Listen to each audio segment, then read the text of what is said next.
Welcome to the Exam Room Live, brought to you by the Physicians Committee. Hi, I am the weight loss champion, Chuck Carroll, and this is the healthiest half hour anywhere online today. And we appreciate you joining us right here on Facebook and on YouTube as we all raise our health IQs together. Now, today's question, the lead question, is carbs. Can you eat too many on a diet? Well, Dr. Neal Barnard is here with us as we open the doctor's mailbag to answer your health and nutrition questions. So if there's something on your mind, go ahead and put that in the comments or the chat box. We'll get to as many questions as we possibly can. Other questions that are already in the mailbag, we have a question about fiber and whether freezing fruits and vegetables strips that out. Does that really happen? We have questions about migraines. We have questions about so much. So let's not waste any more time. Let's dive right on in. And welcome, Dr. Barnard, to the show. Sir, thank you so very much for joining us. Hi, Chuck. Great to be with you again. It is really good to have you here. Carbs never seems to be a topic that is not of discussion. Everybody is curious about carbs. And I love today's first question because it's one that I think a lot of people probably have, especially as they begin to explore the idea of eating a plant-based diet. So, Dr. Barnard, this particular viewer on Instagram wrote, I recently began eating a whole food plant-based diet, but now my nutrition app is telling me that I'm eating too many carbs. How concerned should I be? The answer is not at all. You might be concerned that you got the wrong app, but the carbs themselves are going to be okay. And let me give you a few things to think about. Number one, what you might be thinking about is calories. Do carbs make you fat? Here are the numbers. A gram of fat has 9 calories. Doesn't matter where it's from. Fat has 9 calories. Carbohydrate, whether it's starch or pure sugar, those are the two forms of carbohydrate, 4 calories in every gram. So you can eat them all day long. Okay, second thing to think about, as you probably know, Japan has been the thinnest, healthiest, longest lived country on the planet, at least before the diet westernized with burgers and things. What was the dietary staple in Japan at that time? It was rice, a huge rice-based diet. And the Japanese people did really well until the rice started slipping away and burgers started coming in, and then their health issues started to degrade. So rice is good. Rice is good food, and so are the other carbs. Perhaps the most important thing to say is that in the same way as gasoline fuels your car, carbs fuel your muscles, your brain, and all the other parts of you. Carbohydrate, starch, breaks apart to release the glucose your brain needs and that your muscles need. So it's perfectly fine. The big issue with carbohydrate is what goes with them. You take that beautiful organic sweet potato out of the oven, and what do? We top it with cheese doodles and bacon bits and all these things. That's really the problem. You take the healthy spaghetti noodles, and we top them with Alfredo sauce, cheese sauce, meat sauce, and so forth. It's the things that go along for the ride that are often a big problem. To that end, Ashley has a great follow-up question to that. She said that finding salad dressings and condiments that are healthy and taste good is something that she struggles with. So what suggestions do you have? Okay, a couple of great things. When you're chopping your salad, do look at the salad dressing section. There are lots of non-fat dressings out there. Give them try a few of them, see which ones you like.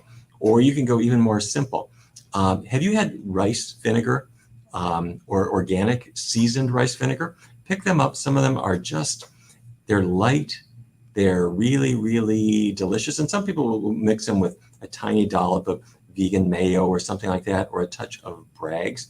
Use Bragg's aminos. You can kind of mix these things together, do a little bit of organic chemistry, so to speak, and you'll find things that you really like.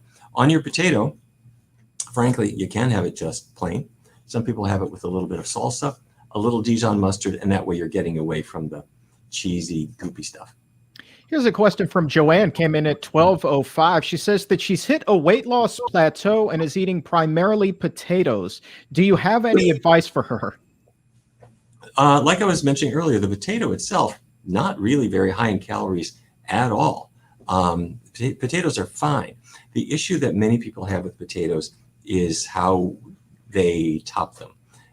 Butter, margarine, especially cheese nowadays. Parents learned some years ago that if you put cheese on anything, kids will eat it. And it's unfortunately not the healthiest choice. So the real issue is the toppings. The potatoes themselves, fine.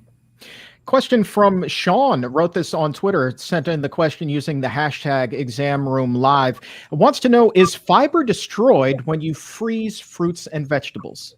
It is not. Fiber is not entirely indestructible, but pretty close. So the freezing is not going to hurt it at all. That's good to know.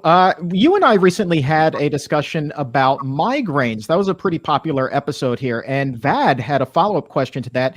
Writes that they've been vegan for about a month and a half and no longer have any headaches.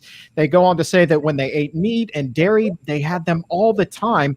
But they still can't explain why their head doesn't hurt anymore. They're still confused. So why is it that meat and dairy may have been contributing to the migraines?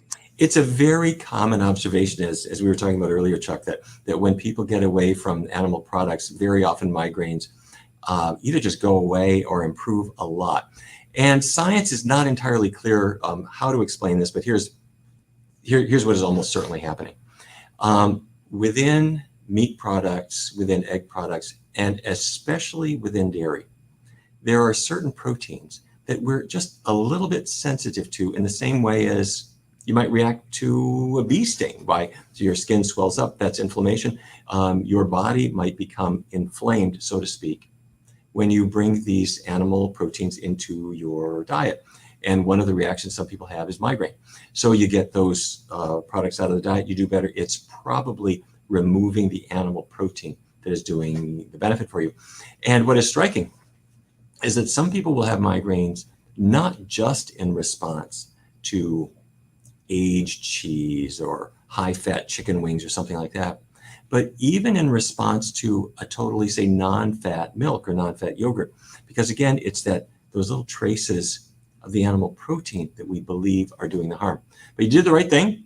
You got them out of your diet, and you're benefiting. Tell all your friends who are still suffering with headaches that they can give this a try and see if they can't get relief.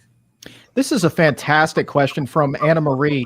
Wants to know, is it possible to reverse a recent diagnosis of type 2 diabetes in an otherwise healthy 25-year-old Black woman? Oh my goodness. First of all, thank you for that question. That's an outstanding question. And thank you for thinking about this. 25, yes, that's a young age to be diagnosed with diabetes, but this is not unusual. We're seeing it younger and younger and younger ages. Used to be we would see it after 40. Now we're seeing it early. Is it possible to reverse? Yes. Run, do not walk to the following regimen. Number one, no animal products at all. And by the way, if this is a new idea for you, don't take this on faith. What I'm going to describe, I would ask you to just try. Don't set aside your skepticism. That's perfectly reasonable, but give it a try. For the next, say, 8-12 weeks, no animal products whatsoever. You're going to be vegan. And we've got lots of things to help you at pcrm.org and so forth. Number two, keep oils really, really low. Learn how to steam your vegetables and use non-fat dressings and cook things in vegetable broth. We're trying to get the oils out of the diet too. So no animal products, keep oils really low. And the things that are left, choose the healthiest choices. Okay, so as time goes on, you're eating vegetables, fruits, beans, whole grains. You're having your spaghetti with tomato sauce, not meat sauce. You're having the bean chili instead of the meat chili. Your tastes will adapt, and what you're going to discover is in most cases, their blood sugar starts coming down, down, down, down, down. If you're not yet on medications, that's great. If you are on medications, be sure you tell your prescriber that you are doing this, because your blood sugar is likely to fall. And the combination of strong drugs and this very strong diet I just described to you, it can mean that your blood pressure blood sugar can fall sometimes a little bit too low. That's hypoglycemia. And your doctor will say, okay, great. Well, let's back you off your medicines or stop them completely. So try the diet changes that I just recommended. Don't forget B12. You need vitamin B12 for complete nutrition. Put it to work. Let your caregiver know that you are doing this. And can you reverse it? Absolutely. Everyone gets a different result, but by all means, give it a try. Do not do a halfway measure. It would be my strong advice. Don't do Mediterranean or ketogenic or any of those kinds of things. Do a plant-based diet. And in this program, we've talked many times about the mechanisms for it, and sooner or later, we'll come back to why it works. But for right now, just put it to work. Let's take another question about diabetes. This one comes to us from Lori. Wants to know how diabetes can lead to kidney disease. Yeah, diabetes means, of course, that you have a high blood sugar because the sugar is not going where it's supposed to go. It's supposed to go into your muscles and your liver to fuel them, but instead it's staying outside. It's building up in your blood. And as it builds up in the bloodstream and your bloodstream goes through the kidneys, that tiny little nephrons, the little filter units in the kidneys, are affected by high blood sugar, by high blood pressure, and also by the atherosclerotic changes that are narrowing the artery. So all those things conspire together to cause the kidneys to get damaged. That's bad news. Good news. When you're on a healthy plant-based diet, all those things tend to get better. And because you're avoiding animal protein, you'll find that your diet is much easier on your kidneys too. And be sure to work with your doctor. Don't cancel your doctor's appointment or caregiver's appointment. Kidney disease is a serious thing. But this healthy kind of diet is the best way to baby your kidneys. And Sheila has kind of a follow-up to that. She wants to know how much a healthy whole food plant-based diet would help someone whose kidneys have already fully failed. Will they still see the benefits there? If you have a little bit of life left in your kidneys and they have some filtering capacity, a plant-based diet is absolutely the thing to do. It's still the thing to do if your kidneys are completely non-functional, but if the kidney cells are really just dead, they're not going to come back. I'm sorry to say. That said, what is it that really hurts a person who's got advanced kidney disease? In most cases, what they end up dying of is cardiovascular disease, heart disease, heart attacks. So you don't want a scrap of cholesterol or animal fat in your diet, even at that point. Let's switch gears now and talk a little bit about high blood pressure. Mary wants to know what she can do to reduce her high blood pressure. She says she's eating a pretty clean diet right now. She's getting at least 10,000 steps a day, but she still has high blood pressure. What advice do you have for her? Okay, great question. And lots of other people who are listening are nodding because they've got the same issue that you have. So thanks for raising it. Your exercise is a good thing. Diet is absolutely central, because it's usually diet that leads us into high blood pressure for the majority of people.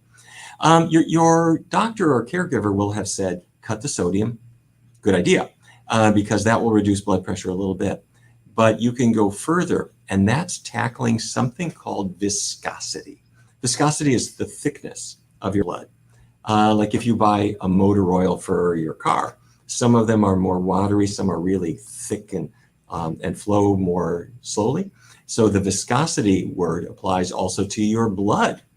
And if you have very viscous, thick, slow-moving blood, it's more like oil, less like water, your heart has to push hard to make it go through. I'm being a little bit simple in my explanation, but that's the basic idea. So you need to reduce the viscosity of your blood. How the heck am I going to do that? If I can get my blood to be less viscous, it'll flow better, my blood pressure will come down. How do I do it? We get the bad fat out of the diet. Chicken fat, fish fat, yes, fish fat has got a lot of bad fat in it mixed in. Even if it does have some omega-3, it's got a lot of saturated fat too. And you get away from animal products in general. Keep vegetable oils very, very low. And what you'll find is that if you were to measure, the thickness of your blood is lower. You don't have to measure it, but what you'll see is your blood pressure comes down. So what do? Limit sodium. Read labels, choose the no sodium versions, eat all the vegetables and fruits that you can. They're naturally really low in sodium, and skip the animal products that will bring down your blood thickness and lower your blood pressure. And exercise is good too. Let's pivot over to cholesterol, shall we? This is a good question from Annika. Wants to know, she says that she's vegan, but still has high cholesterol, above 250, as a matter of fact. Wants to know what she should be doing differently. Okay, thanks for that question. You're right to be concerned. That's a high number. And your doctor is going to start getting nervous anytime it's over 200.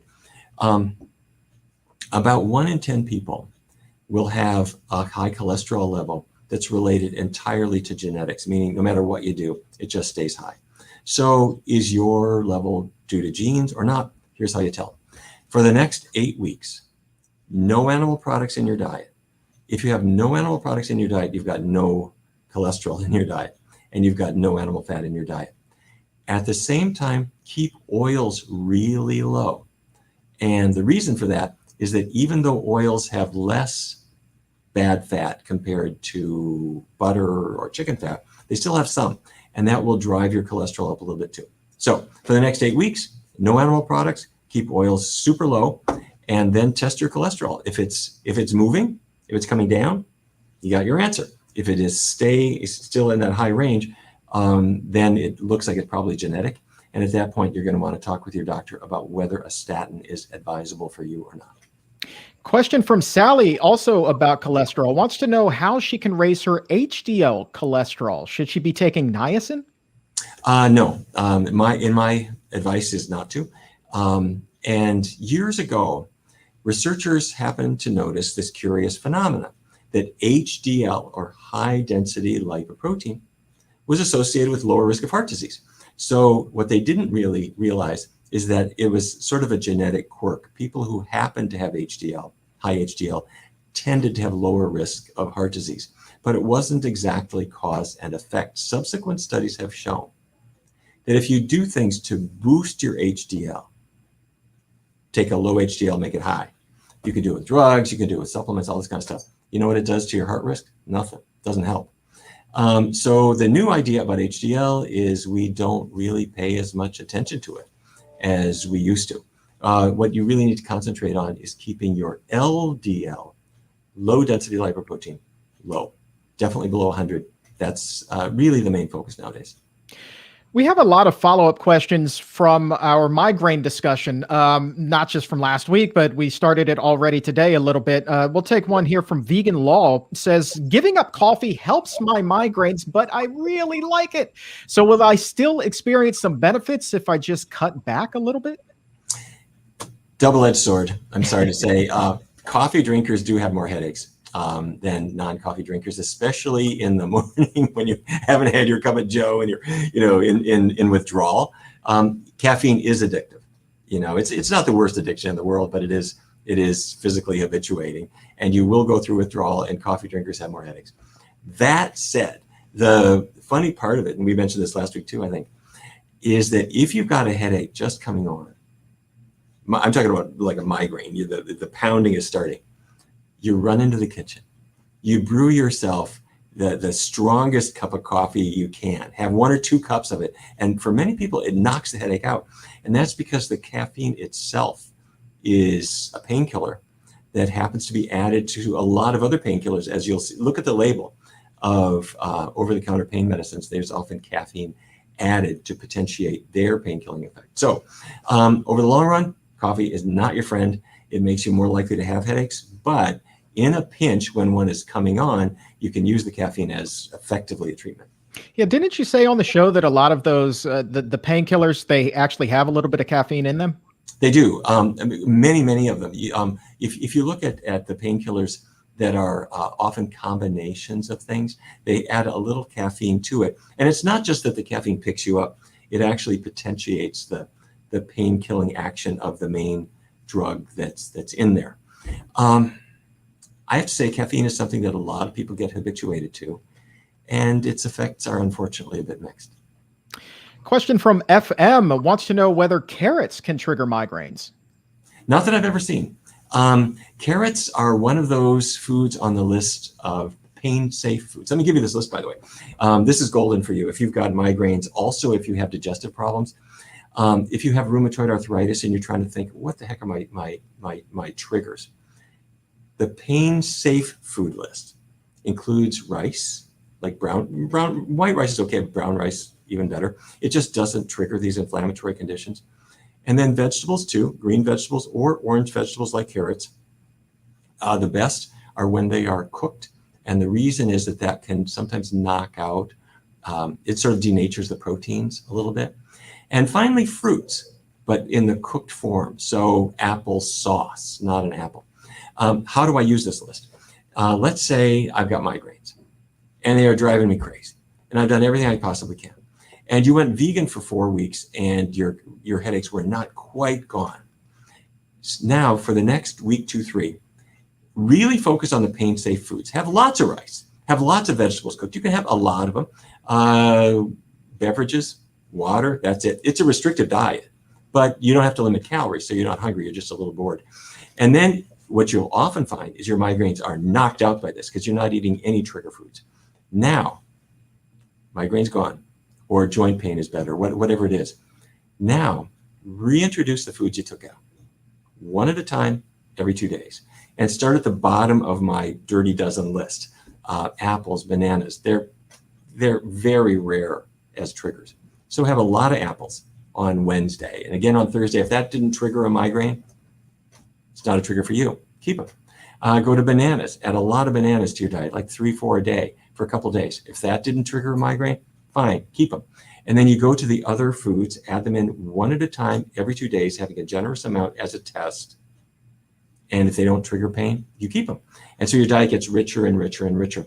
And what most people find is that they discover 1 or 2 triggers that they didn't know they had. And if they avoid it, they are pain-free. And as long as you're then avoiding the really, really bad foods like meats and dairy and eggs and greasy stuff, you're going to find that it is a life-changing experience in many cases. I want to sneak one more food in there as in terms of migraine triggers here. This is an interesting one from Nicholas. Says that he's twice gotten migraines while cutting garlic. Do you know of any connection there between garlic and migraine headaches? Who are you talking to? Who else was in your kitchen? What music were they playing at the time? I have not heard that. But however, you will hear people say that very strong odors and other things can sometimes be their thing. What's the best gauge is what happened to you. If something triggered your migraines, like that intense smell, the garlic when it's intact doesn't really have much smell. But once the cell membranes are sliced through and this magical chemical reaction occurs not just in garlic, but in all the allium vegetables like shallots and onions and scallions, that big rush of chemicals that went into the air, it went into your nose, and your brain said, yikes, and reacted to it. So if it has happened to you more than once, believe it. Boy, this name is fantastic. Dragon Ninja Mommy wants to know if there are non-nut sources of omega-3s that she could give her child because they are allergic. To nuts. Okay, well, first of all, I'm sorry that you got to deal with a nut allergy. That they are more common, and I know you're talking to other parents who have the same issue. It's inconvenient and it's worrisome because you don't want your child to be exposed to something that can hurt him or her. But yes, there are plenty of sources of omega-3. Let me give you my favorite one, kind of the most neglected, and that's green vegetables. So the little bit of spinach on a salad, I'm talking like uncooked fresh spinach, or cooked green vegetables, spinach, broccoli, all of them. You wouldn't think they have any oils at all. How could they have omega-3? Send it to a lab, and they'll tell you it doesn't have much fat in it, maybe 8% of its calories. But of the fat that's in there, a surprisingly high portion is omega-3. So take advantage of it. Now, kids are phobic of green vegetables, so you got to find the way that they will eat them. Spinach salad, pretty good. Some kids like broccoli if you spray it with Bragg's aminos or something like that. But you'll find ways that they like it. Apart from that, flaxseed, chia seeds, they have lots and lots of them. And if you want, I'm not pushing this, but there are omega-3 vegan supplements online. They've got DHA and EPA that are selling like crazy now. It's what used to be thought of as the province of fish supplements, but for lots of good reasons, people are avoiding the fish supplements. But you will see online vegan, DHA, EPA. If you're going to use those, give those to your child, talk to your pediatrician first. because it's frankly something that kids, for the most part, are not going to need. Flax seed, chia seed, green vegetables, can't go wrong. Let's stick with the child diet theme here. We have a question from someone who says that my midwife told me that I need to eat 3 servings of dairy per day, but I'm still trying to reduce animal products. Should I really be eating all of that cheese and all of that milk? No, you shouldn't. And your midwife means well. And I'm glad you're consulting with this person, but that is really old-fashioned advice. Even a pregnant cow does not drink cow's milk.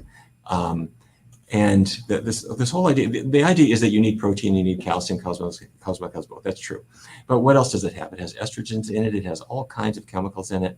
And there is absolutely no requirement for cow's milk at any stage of life, and certainly not during pregnancy.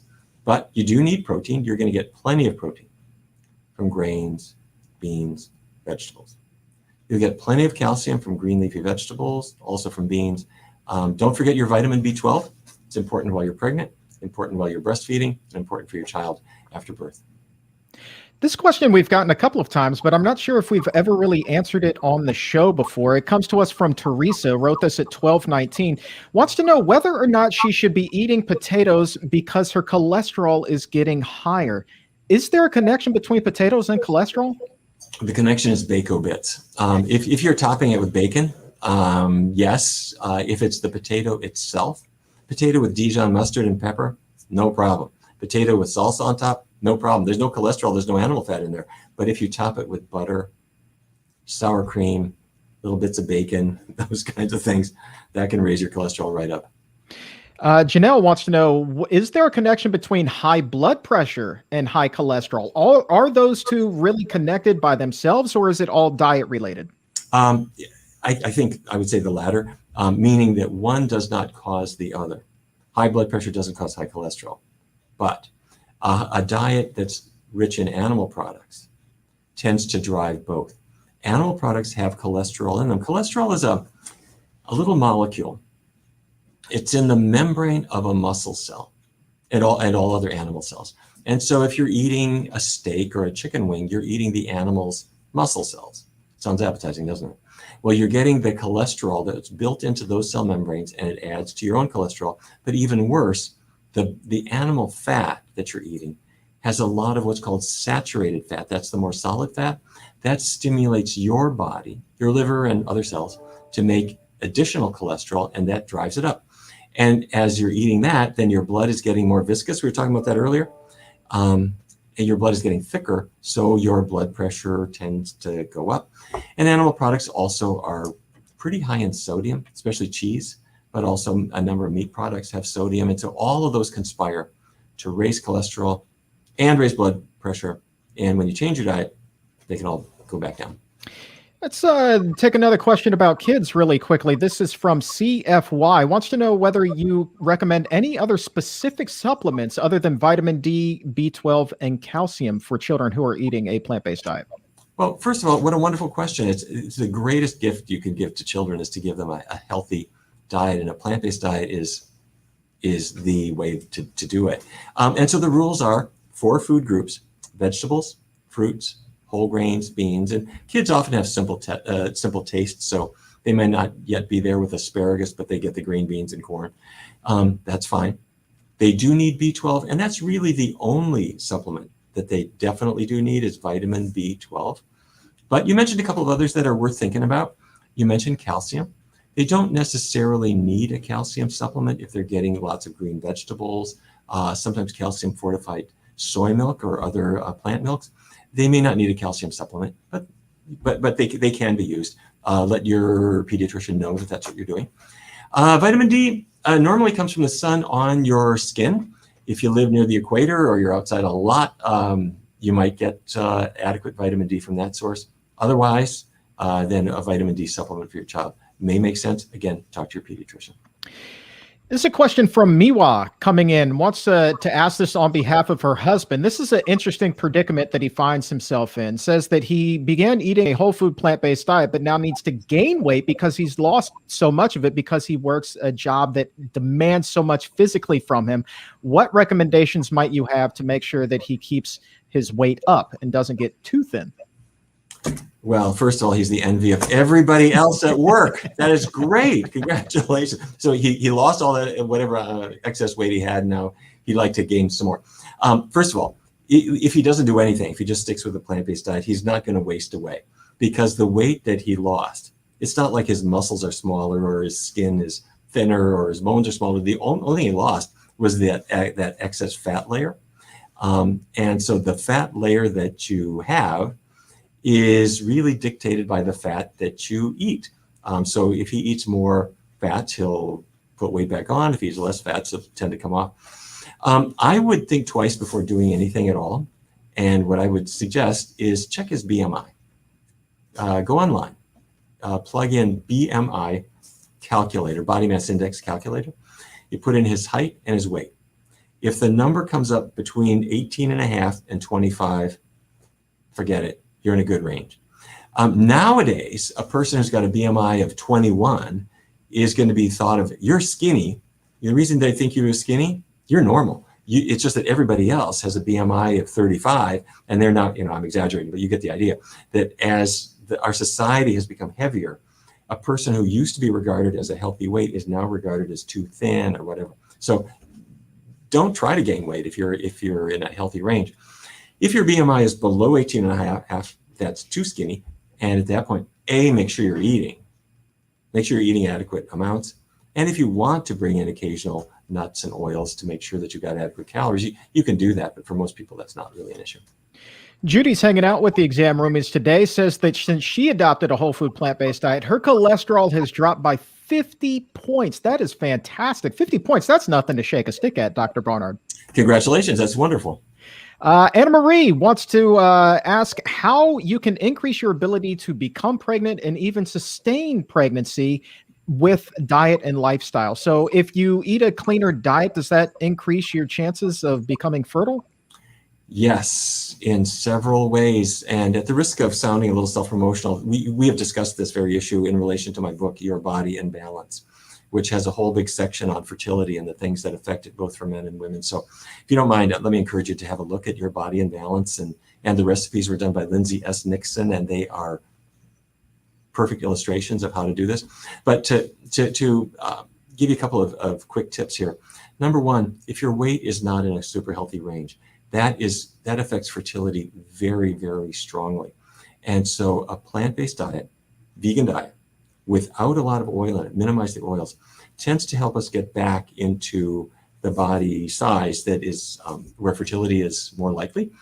And even a little bit of overweight is associated with fertility issues. So it's good to be in the normal range, even kind of the bottom part of the normal healthy BMI range, which you remember, 18.5 to 25. Secondly, if you're not avoiding dairy, throw the dairy out now. Researchers have been looking at links between dairy and infertility. It's not so much a fertility killer for people who are 16, 17, 18, but when women are, say, in their 20s, you start seeing fertility dropping off the more milk women consume. And at first, this was just kind of an epidemiologic mystery. Why is it that in Thailand, where women don't drink milk, they're fertile into their 30s, at 40, and so forth, but in the US, the fertility just drops off in the 30s? We think it's galactose. The dairy sugar, lactose, breaks to a smaller pair of sugars called glucose and galactose. The galactose is toxic to the ovary, according to the best evidence we got. So skip the dairy. Follow a healthy plant-based diet that'll help your weight to get back to where you want it, and you'll see a lot more tips in Your Body in Balance. Let's go ahead and grab two more questions before we close up the doctor's mailbag today. This one comes to us from Jan, wants to know how much salt we actually need each day and whether eating too much of it can prevent weight loss. Wow. Okay. Yes. Salt is something that, although it's maligned a lot, and for good reason, you do need a little bit. I hope you're not counting, but the amount that your body needs is 1,500 micrograms a day. 1,500 milligrams a day. That's the body's requirements. And once it gets kind of over that, it's going to start raising blood pressure. And so most people would say you want at least 1,500 milligrams, but you don't want to go over 2,300, something like that. 2 grams, 2,300 That's kind of the upper limit of where we want to be. Is it a problem above that? Yeah, it sure is. It raises blood pressure. And will it raise my body weight? A little bit, in the sense that sodium, if you've overdone it, holds water, and that'll register on your scale as 2 or 3 pounds, not 15 pounds. Final question comes to us from Milan. This may be a very broad question, but it's an interesting one nonetheless. They want to know, what are the best foods, generally speaking, for autoimmune conditions? Okay, you want to avoid the bad stuff and put in the good stuff in its place. Here's what we're talking about. An autoimmune condition means that your immune system is firing inappropriately. Your white blood cells normally make antibodies to attack a virus or a bacterium that has invaded. And now, for some reason, the white blood cells are releasing antibodies in response to something else. That something else could be proteins in dairy products or other foods that you've taken in. So the autoimmune system means that you're somehow reacting to yourself. What does that mean? My white blood cells are making these antibodies in response to some trigger, and now they're attacking me. They're attacking my joints. They're attacking my thyroid and shutting it down in Hashimoto's thyroiditis, or they can attack me in other ways. And there are lots of these: asthma, Sjogren's disease, rheumatoid arthritis, even type 1 diabetes. These are all autoimmune conditions. So the big rule of thumb is that we want to avoid those triggers.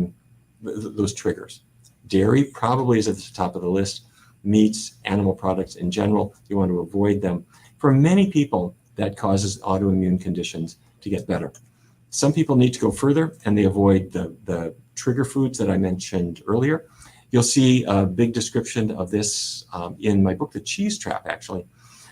In one of the appendices of that book, because so many people respond to dairy products with autoimmune reactions, I put the whole elimination diet in there, how to follow that and how to avoid the bad foods, and how to use the pain-safe foods that we described earlier in today's program.